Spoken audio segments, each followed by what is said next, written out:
Hello and welcome. This is Judge Dredd, Countdown Sector 106. How cool is this game? You can't even get it anymore. It's been removed, no longer available for purchase. It was taken off of the Steam store on January 2nd. This is a game book, which I've never done before. I guess it's kind of like a little solo D&D sort of a deal. There is some dice rolling provided by the game, mixed with the choose your own adventure. So let's give it a look. I don't even know if this is like suitable for a YouTube video or not, because it's going to be a lot of reading. But let's try it.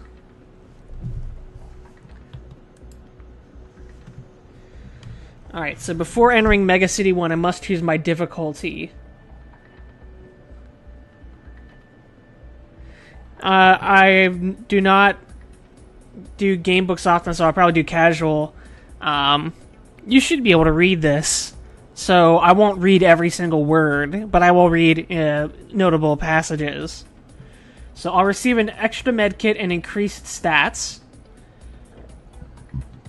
Novice mode also allows me to go back at any time and reevaluate my decisions. So like a real choose your own adventure book where you're like, well, I didn't like that ending. And I can request healing from Central when needed. Alright, here we are. You stand before Sector House 106, about to report for duty. You consider the circumstances that have brought you to this assignment. A sector house is the linchpin of the Justice Department in an average sector, insomuch as any sector in Mega City 1 can be called average. But following a series of unrelated deaths, injuries, retirements, and transfers, this sector has suddenly found itself short of senior street judges. A number of experienced judges are still being reassigned to fill this temporary shortfall. Foremost among them, yourself, Judge Dredd. Upon entering the main foyer, you are faced with a familiar chaos. Perps are being led to their cells by arresting officers, and citizens are being brought in for questioning or to collect stolen goods retrieved by the Justice Department. Blah, this is why I don't want to read all the words. I stumble over myself too much. Auxiliaries scramble trying to deal with the mayhem. A judge introduces himself to you. Sir, Judge Mannheim. Oh, this is a quote. It looked like it was like an apostrophe for like shortened. It was like, Sir, Judge Mannheim. No. Sir, Judge Mannheim, welcome to Sector 106. We weren't expecting you for another hour or so. Sector Chief Lush is in the control room at the moment and wishes to speak with you before you start your patrol. Once he has done so, I recommend you use the time available to you to prepare for your patrol. You are free to use any of our facilities before B-Watch begins their shift. So you move on to meet with Sector Chief Lush in the control room. Turn to 311. Oh, amber is the color of your energy. Holy cow, look at this guy. And the scar on his head. I'm mesmerized by this image. Like a robot in the control room touching stuff on the screen. The room's a hive of activity and efficiency, as judges and auxiliaries hand out assignments to deal with the day-to-day crimes found in the sector. So there's live camera feeds.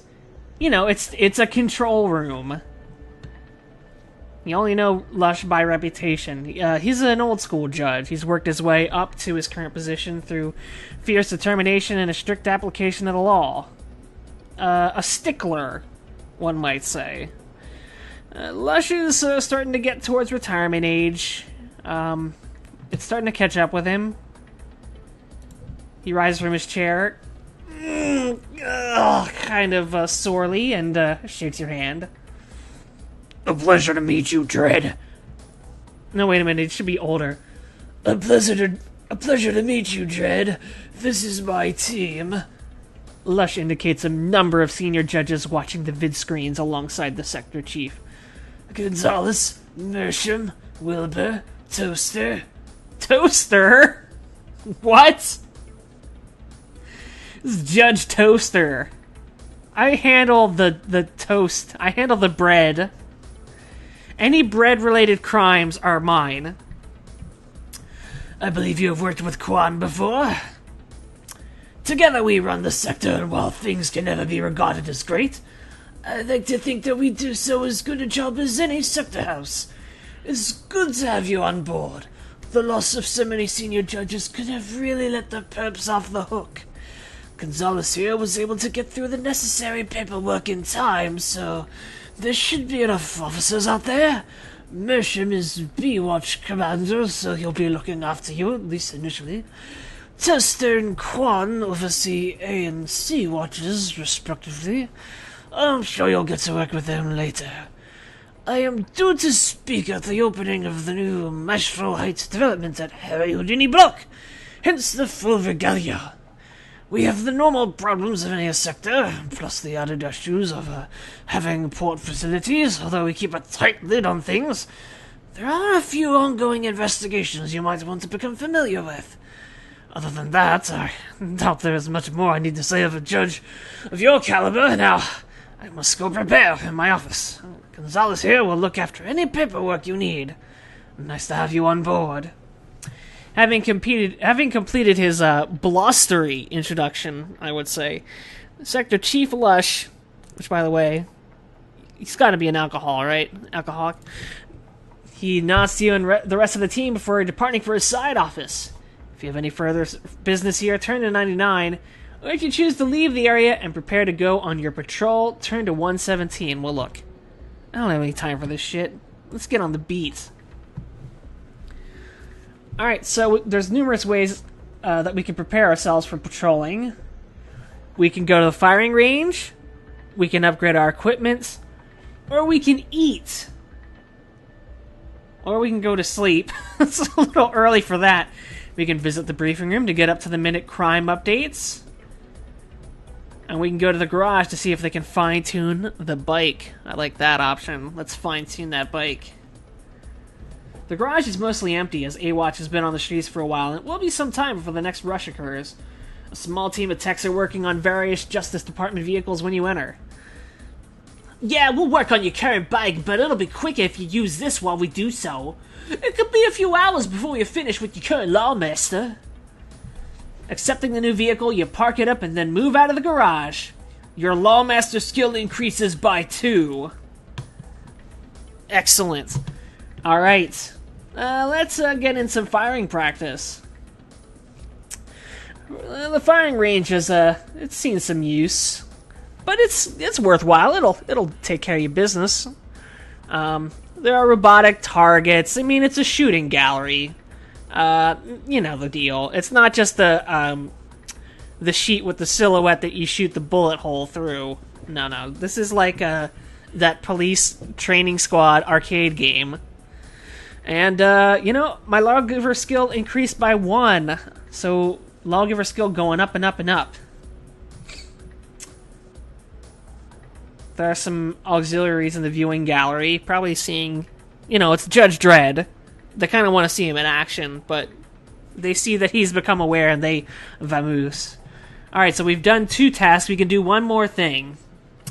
Upgrading the equipment is probably a good idea, but it might also be a good idea to be aware of what's going on.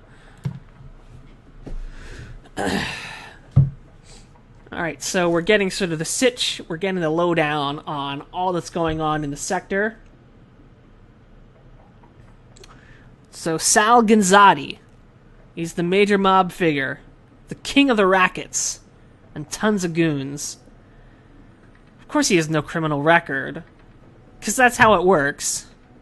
And his rivals, the Ripper Gang. Wow, the Ripper Gang's main thoroughfare is prescription drugs. That's not what I was expecting. But they are addicts, and nobody knows who is leading the group. Vinny Lombardo, another mob guy, it would seem, organized crime figure. Nowhere near as big as, what's his name? Sal. But he's got connections, you know? That's all that matters in industry, you know? It's who you know. The McJoes. We're the McSmiths. We're the McGenerics, a notorious family of heisters, most of whom are currently serving time in the ISO cubes. But several members are still out there, likely to commit some heists. Mo, Bo, and Joey Joe McCho. Joey Joe McCho is one hell of an experienced perp. I don't want to go near him. Another gang of heisters is led by one Jackson Fair. He's not smart, but he's got some street smarts. And he's got some accountants that kind of take care of the math of his business. He's not been tied to any robberies, but, I mean, come on. The Dockside Strangler is the hot item in the town. Usually targets slab walkers. I forget what that is in the Judge Dredd universe. But that's Judge Kwan's deal. That's not really our business. And then there's the Roadway Killer. He uses a souped-up armed vehicle, like a Batmobile. Yeah, it's totally the Batmobile. Major firepower. He knows where all the camera's black spots are, so he can, stay out of sight. And he's active in our patrol area, so we might run into him. Alright.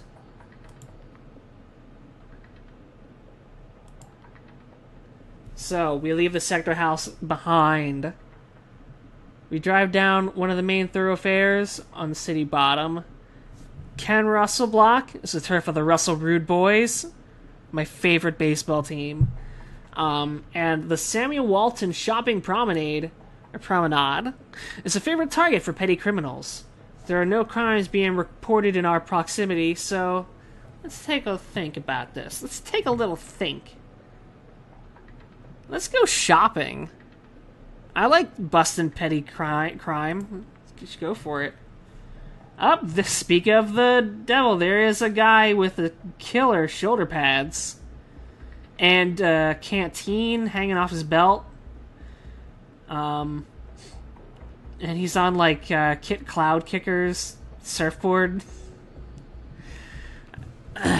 So we see a Sky Surfer swoop down. He grabs, it's the usual swipe and run. So we can open fire, bringing down the perp.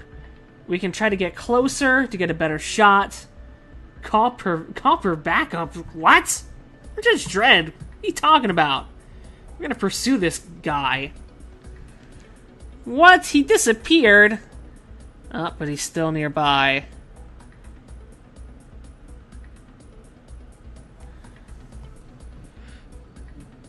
Well, we have the information, so we can continue on.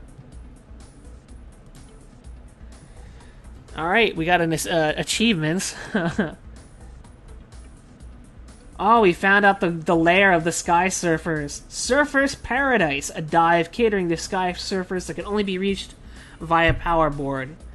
There's a nearby sporting goods store, and you ask the assistants there for the fastest powerboard they have. Obviously, you're a judge, you don't have to pay. Your payment is a safer city. And the consolement, that's not the right word, the assurance that crime will be down as long as you're patrolling. You swiftly and effortlessly rise towards Surfer's Paradise, and it's time for a fight. Alright, we're in a dark bar. You drunken idiots! You brought the law with you! Says the barman. The two men in front of the bar whirl around, guns in hand, while the barman ducks down, reappearing moments later with a stump gun. Do we open fire on all three? Sounds like something that Judge Dredd would do. Do we use armor-piercing rounds to bring down the barman hiding behind the bar, while using regular ammunition on the other two perps? Or perhaps you use ricochet rounds on the perp behind the bar before switching to standard execution for the others. This is a tough call. I'm not going to use regular ammunition on all three. I like the ricochet. Let's do ricochet. Okay. The confined space makes the barman an excellent target for rubber ricochet rounds. So it's time for the first dice roll. Here we go. So we roll 10... Oh no, we roll 1d6 and add it to the lawgiver skill, so it has to equal a 13 or above. It's a 6. My skill is 10. Aced it.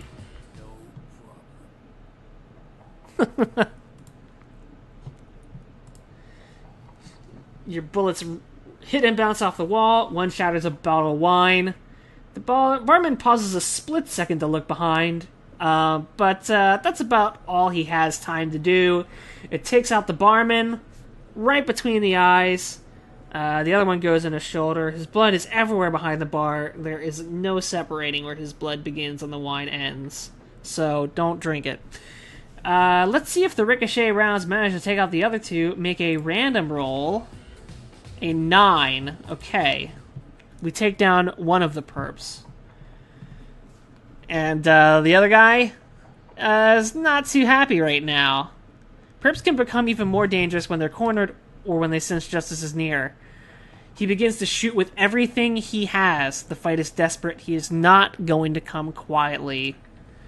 Alright, so 1d6. Our skill is 10. So we only need a 2 or better. And we got it. Bad move, creeps. Alright, so we search the rest of the bar for more perps. There aren't any. Oh, I should mention, the perp that we just fought, he's down. He's done. Dusted. Roasted. The three perps have been busy. You find several boxes of lost property, quote-unquote, that seem to be from other robberies. It's unlikely that so many bags legitimately left behind in a bar would have broken straps. With the evidence here, a few outstanding cases should be closed. You also find a small box of gadgets. It appears that the barman may have been selling these to his clientele. They are not something you have seen before, and pick up one to examine it more closely. The black and white object fits into the palm of the hand and has a ring of golden-colored stars around the edge.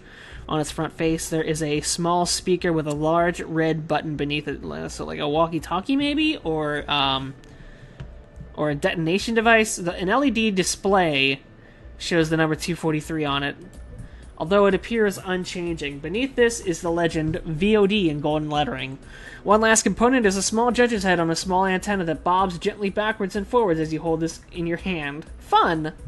As you are examining it, you accidentally press the button and a tinny voice can be heard from the speaker. Drop it, punk! No, it's gotta be tinnier. Drop it, punk! Drop it, punk! You're certain the voice is intended to impersonate yours, although the cheap speaker distorts the sound so much you can't really be sure. You take it, placing it in your bike's storage compartment, but you're not happy about it. I mean, this is kind of a shitty toy. You know, you were kind of hoping for, like, in this day and age, in the future, you know, that crisp, clear, you know, mod sound, that S3M sound.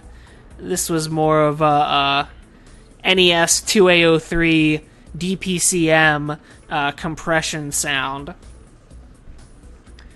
It's definitely not approved by the Justice Department either way, and you'd like to find out who's supplying these. Back to the patrol, though. Okay, we've been contacted by Control. And by the way, interesting art here. Dredd, we have reports of a theft at Gold Blings. Gold Blings, the jewelers on Hip Hop Street. Proceed there at once. Manager of the store is reporting the theft of items. The perpetrator of the crime is still on the scene.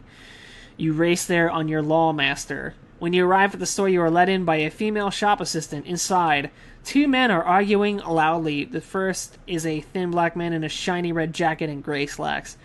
He wears several pieces of jewelry and a name tag with the legend L. Brown, manager, printed upon it. The second man is Hispanic with a mustache and wears a white jumpsuit with orange City Slicker brand casual shoes. Very Miami Vice. When they see you, both begin to raise their voices in an attempt to get their side of the story across. So, you get it in both ears. It's a stereo effect, and it's not pleasant. It's cacophonous. It's a unpleasant oral noise. Just radio static. It quickly becomes clear that Al Brown is the manager of the store, probably because the name tag said manager on it. The man in the white jumpsuit is the accused thief. The manager says, "This man stole 3 entire trays of expensive rings. Arrest him." 3 trays? The alleged thief cries. "I have never been so insulted. Hey, Judge, don't you listen to him. Search me if you wanna, but you'll find nothing. He accuses me of being a chief thief. Pah!" "One minute I take out the trays," the manager continues, "and when I turn my back for just an instant to fetch another, all my beautiful rings are gone. It had to be him. No one else in the store was close enough." "No one but you? I bet you stole the rings and hid them and do this all the time. You're nothing but a liar and a rat." The accused continues his protestations, and as their argument goes on, the volume increases. This is the worst shouting match. You're in hell. This is a horrible day for you, Judge Dredd. You can question the shop assistant to see what she can add. You can strip search the thief, strip search the manager, secure both men and search the shop, check any security cameras, and check with control to see if they have any information on either man. Checking the security cameras seems like a pretty solid deal. But the angle's far from perfect. And the body of the thief is in the way of what you'd like to see. However, the manager was telling the truth. He does put down a tray of rings, and when his back is turned, they appear to jump from the tray towards the other man. The angle of the camera, however, means that you cannot see what happens to the rings, only that they appear to be moving of their own volition towards the alleged thief. Well, I'd like to question the assistant, too. The assistant, Millie Knott, explains she was just cleaning a display case when she heard her boss shout, "Thief!" So the door is locked at that point when she hit the alarm button, and it's just been the two of them ever since. And I can check with control, I can strip search the manager, or I can strip search the thief. Let's check with control. Lucius Brown has held his position for 6 years. Minor trouble as a juvie, but that's about it. Armando Del Greco. He has been in and out of trouble with a dozen arrests for petty thief. Well, he has a prosthetic left arm, top of the range, and impossible to discern if you do not know what you're looking for. Then, let's strip search the arm of Del Greco. You grab the arm and give it a good yank. Sure enough, it comes off. "This is brutality! You're attacking a handicapped man, Judge!" "Shut up, or I'll do this on your other arm." This threat, even though it's one you'd never carry out. Really? I don't know. Judge Dredd would carry it out, I think. Keeps him quiet. The arm itself appears to be fitted with some sort of powerful vacuum cleaner. So he's like Roll from the Mega Man cartoon. You find the missing rings inside a pouch within the arm. The full workings of this will probably need to be looked at by the text. 3 years, creep, plus 6 months for lying to me. "But I did not lie, Judge. I did not steal 3 trays, just one. That pig over there must have the other 2 somewhere." While searching the shoplifter, you find a small black and white gadget with a red button on it. We found that before, so it's another one of these. When you press it, a tinny voice blasts out from a speaker. "Hey, Timberland." The LED display has the number 2110 on it. Do you add another 6 months for lying?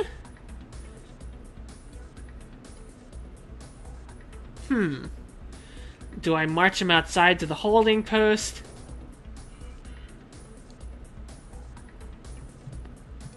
I'm gonna... Look, Dredd is overzealous. I think we all know that, so we're gonna add some time. we're back on patrol. We're going down Pat Garrett Boulevard. And we hear a loud crash in the distance. Units in vicinity of Sam Walton Memorial Drive. A vehicle has been reported as crashing into the Harrods department store. Multiple casualties. Units in vicinity respond. You can see a small cloud of dust and smoke in the distance and immediately turn on your siren as you inform Control that you're on your way to the scene. As you get closer, it's obvious that this is a major incident. As stationary traffic quickly builds up, you pass numerous cars, mopeds, and buses until you reach your destination. Once at the store, it is clear that there are going to be many casualties. Most of the shop front is rubble, and you can see that the bus has crashed into the department store, has partially collapsed, so it's pretty ugly. You can see a Shea Ugly sign, one of the franchises located within Harrods, precariously hanging onto the wall. You take a moment to check, but for now, it's not going to fall onto the citizens below. The noise here is deafening. It's just about every alarm in the street has been triggered by the crash, although those in Harrods are by far the loudest. You notice people close to the store are coughing and choking within the dust cloud, and some have fainted. So we can go up to the bus and check the passengers there. We have a med kit, so we can rush to the aid of those citizens we can see clearly. I think we should do that. As you get closer, you can see people collapsing, including citizens who had moved to help those caught up in the accident. You realize there must be some chemical agent at work, and hurriedly put on our respirator before you breathe in too much of the stuff. So, we're still fine. Our vitality... Where are our stats? I don't see them. It doesn't say. It's in my inventory. Oh, here we are. 47 of 50, so we're still fine. We pull down the respirator in time, and we head... And our head quickly clears. So there's gunfire from within the store, so... Not just an accident. But there's no backup available. Time for Dredd to take the law into his own hands. Should we question the bystanders to get an idea of the number of perps? Or if we want to climb over the rubble to investigate the shootings? Let's get some info. I don't know how many of them were in that bus, but there was loads, Judge. Maybe 10, maybe 20. A helpful punk informs you as you roughly cuff him to a nearby holding post. Thanks for the help. You're under arrest. Thanks for the information, creep. Don't think it'll get you any time off for stealing from the injured, though. 3 years in an ISO queue may make you think again about doing this in the future. Oh man, 3 years? Look, they was dying anyway. What do they need the creds for? Alright, so... I don't really need to look at the bus. They're probably hamburger in there. Let's go inside. So, there are many citizens still alive, which is good. Some have been crushed beneath the bus. Not so alive. We're in the perfume section of the store. We can see a face change parlor. There's a Shea Ugly franchise. Up ahead is a clothing section. We can still hear gunfire within the shop despite the alarms. But our vision is cloudy.